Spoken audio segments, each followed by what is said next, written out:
Welcome to the 94.7 FM The Word Book Club, where I interview authors of books that we recommend for our audience to consider and to purchase, actually. And this should give you maybe an insight into the making of the book and the reason for the making of the book, so that you can decide if it's a book that's helpful to you.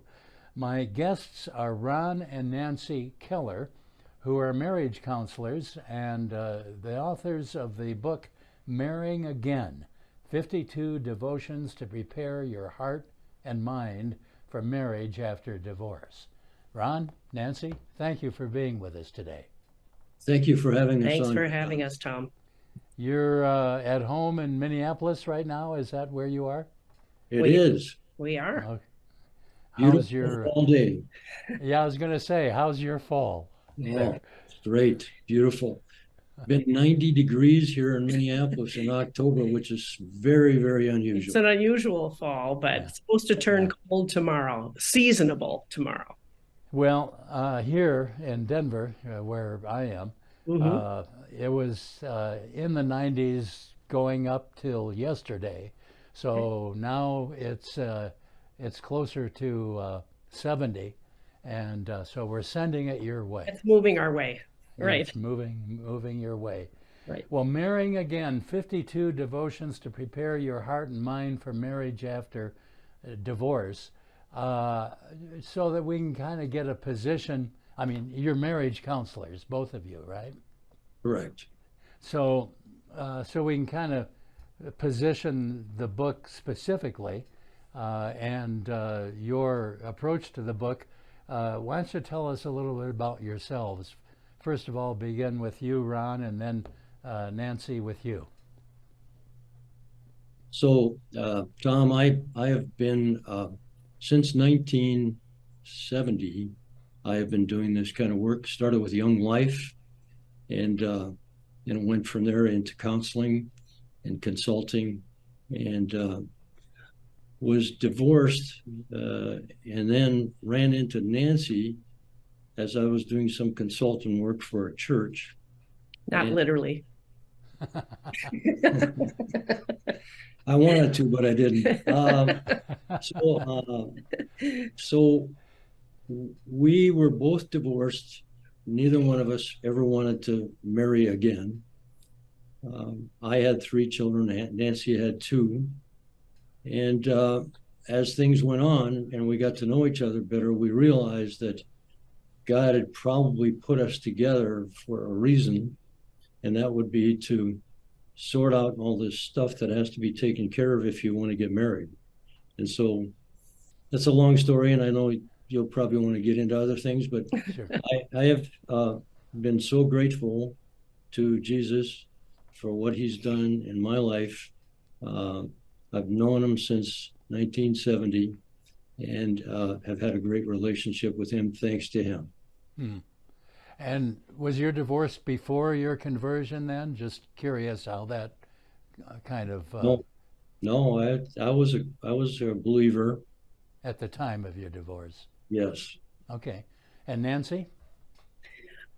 Well, I spent 40 years in full-time church ministry. Most of that time was counseling engaged couples preparing for marriage. So that's kind of my background. And at the time of my own divorce, I was not a Christian. I actually became a Christian through knowing Ron, believe it or not. And that turned out to be a real plus for me, because I had a full-time live-in discipler that has discipled me for all of these years. And of course, there's been other outside things as well, but that's been the greatest gift. I ask the question because obviously when there's divorce among Christians, Right. That has some biblical issues that come with it. When there's divorce outside of being a Christian, the issues are are different issues, so you both came from a different perspective through the experience of divorce. And the book is 52 devotions to prepare your heart and mind for marriage after divorce. And in reading it, and I appreciate you sending it to me, in reading it, obviously this book is a devotional, but it's also for people who are divorced preparing for marriage, as well as for people who are already married after divorce, correct? Correct. And we've also had a lot of people say, even though they've never been divorced, this has been a good resource for them to redeem and renew their marriage. So, and plus, we all know someone who's been divorced, and most people, the biggest percentage of those who divorce, do remarry. So if it isn't us, it's our neighbor, it's our relative, it's somebody, So, yeah. So it's the book is in some ways autobiographical in terms of what you've spoken about yourself in it. The 52 devotions, let me just kind of talk about the general outline of the book, and then you can tell us how you came to that particular outline. 52 devotions covering subjects specific to divorce situations, with scriptures appropriate to the subject, and each chapter ends the 52 devotions. Each chapter has a take action section for the reader to apply. And my first question with the 52 weeks in a year, right? This is a devotional. And I'll just kind of throw the questions out. You between yourselves decide who's going to answer it, who's going to correct the other, because after all, you are married. Now, what would make you think we would do that? But was your intention to have a couple read one of those 52 devotions and spend a week on it before you go to the other one? Because 52 seems to be an appropriate number, appropriate to the year. Some people, Tom, skim it. Some people want to dive in and read it more thoroughly. And some people do use it as a daily devotional.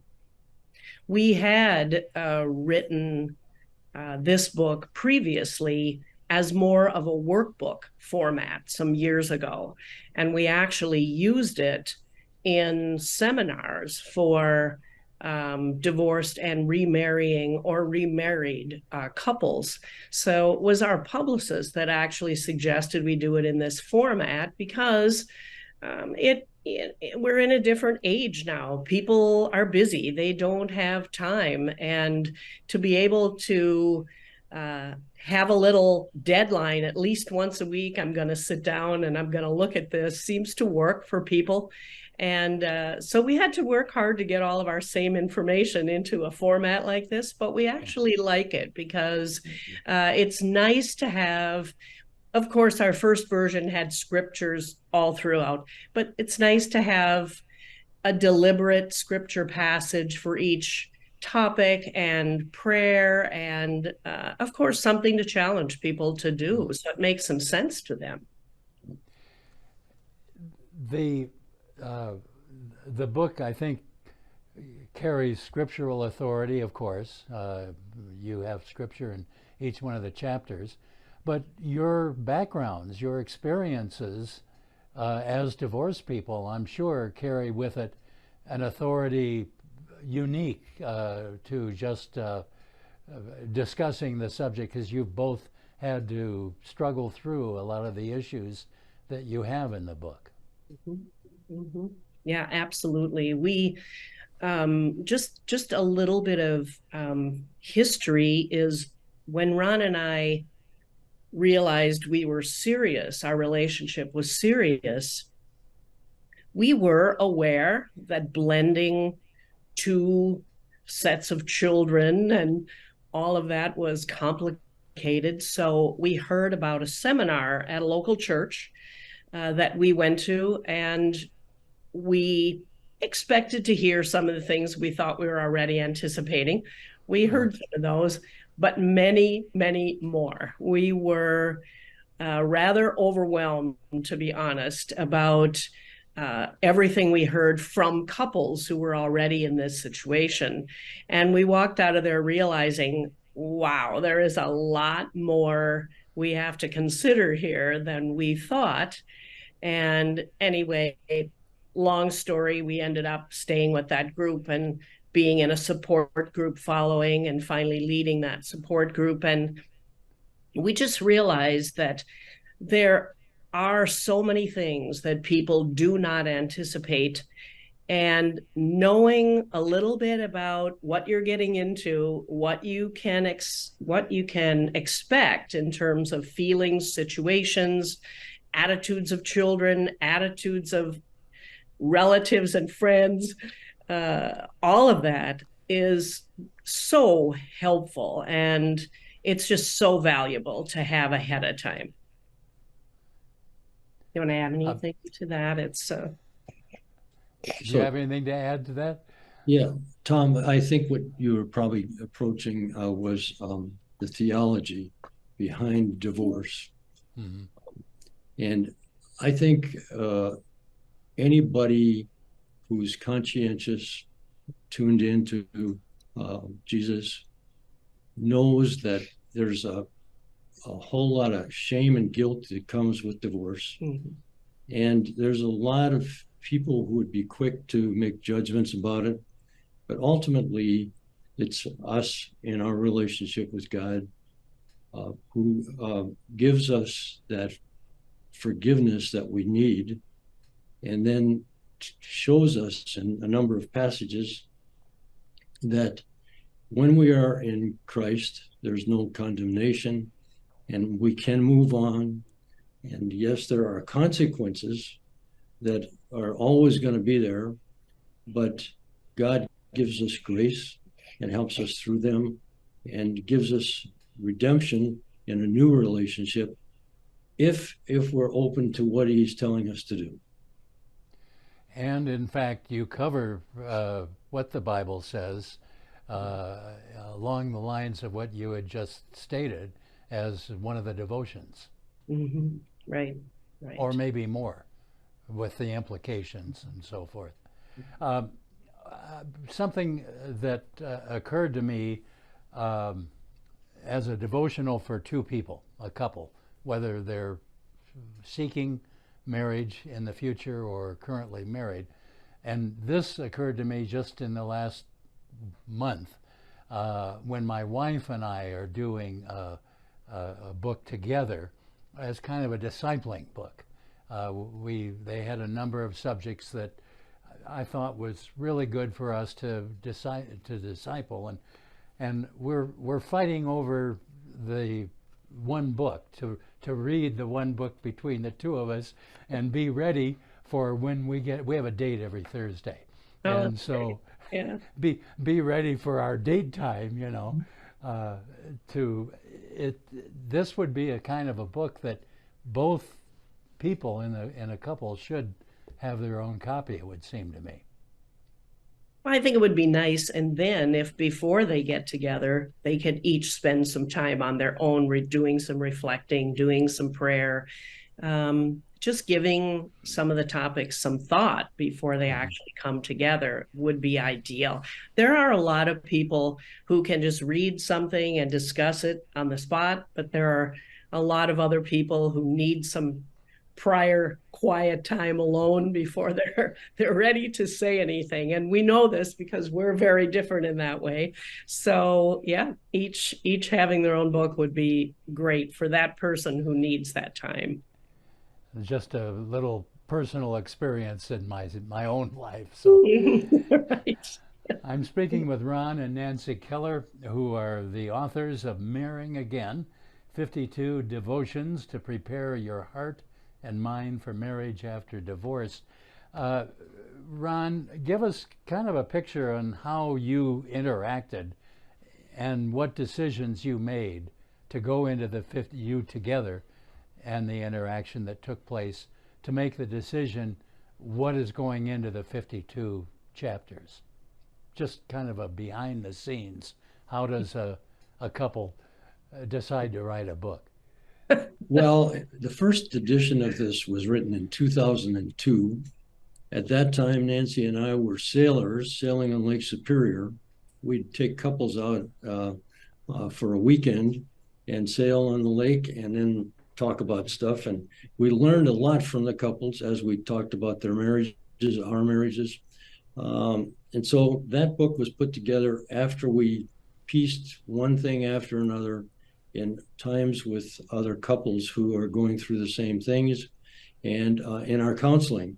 And so as we put these pieces together after 2002, we just realized there was really great information in that book to help people, like a manual. It became kind of a, if you take these steps, this is what will happen. And if you don't take these steps, this is what will happen. So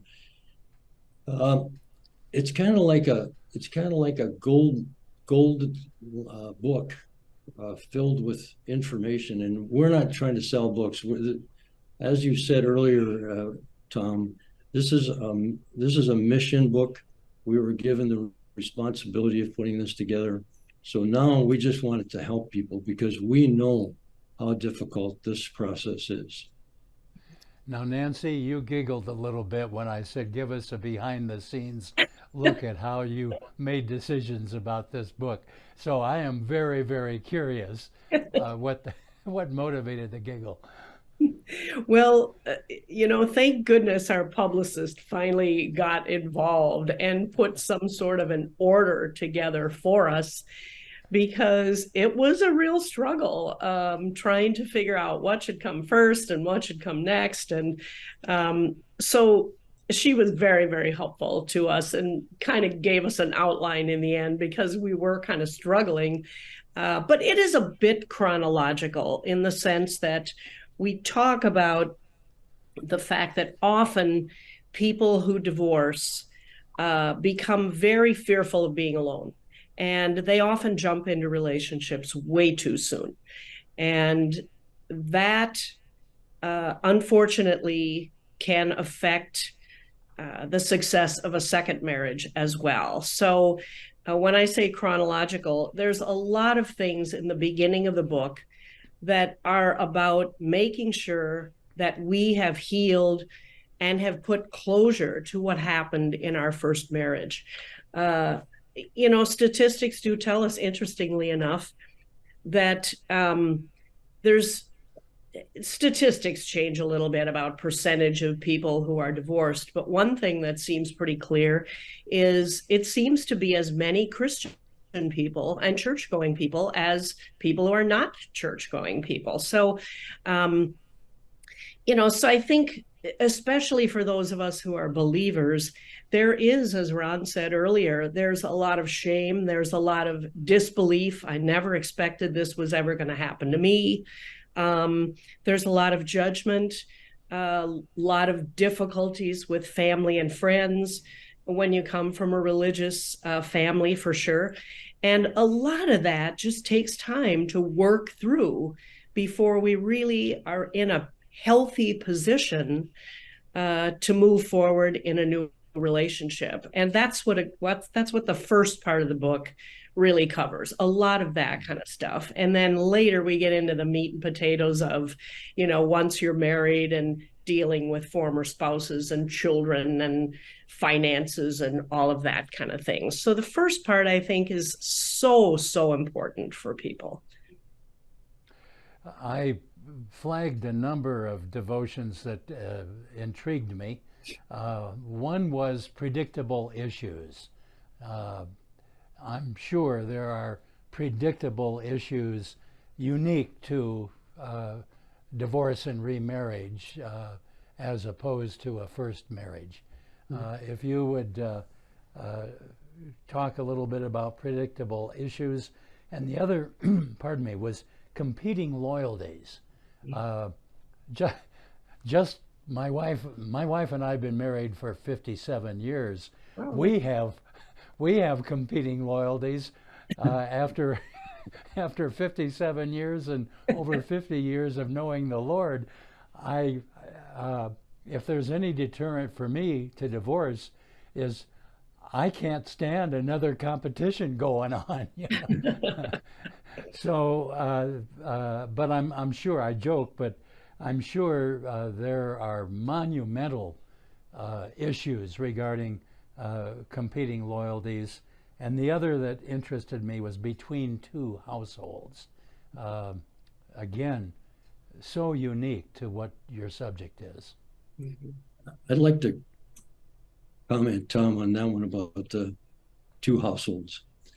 Obviously, there might have been differences in the first marriage that were critical, maybe even different values. And so now the kids are torn between those two different kinds of values. And so it's a struggle for them and it's a struggle for us. And so it's really important that we help our kids to be comfortable, but at the same time attentive to what those changes are when they go back and forth. And so that gets into stuff about former spouses and our relationships with them. We have tried our best to be really good former spouses with each other, and it's worked well for us. I think I'm going astray, though, from what you were asking, Tom. Maybe Nancy could pick up with that. We have a couple things on the table. Predictable issues, and you're right. There are some very predictable issues that almost every remarriage situation is going to face, and most of those are things we can't anticipate. Differences between households, kids going back and forth, how difficult that is for them. And especially when there are very different values in their two different households. They're allowed to do certain things in one household, not allowed when they come over to our place. So parenting styles, financial matters, who pays for whose kids, who pays for what expenses, legal matters, custody matters, dealing with a former spouse. Those are a few of many issues that are predictable. The housing issue you brought up is a very interesting one. Most people look at remarrying from a pretty practical perspective. I have a bigger house. You're going to move your kids in. We're going to live in my house. Or my house is over in the neighborhood where the kids go to school. Let's live there. We are much stronger these days than we were in the early years about advising couples to start in a neutral territory.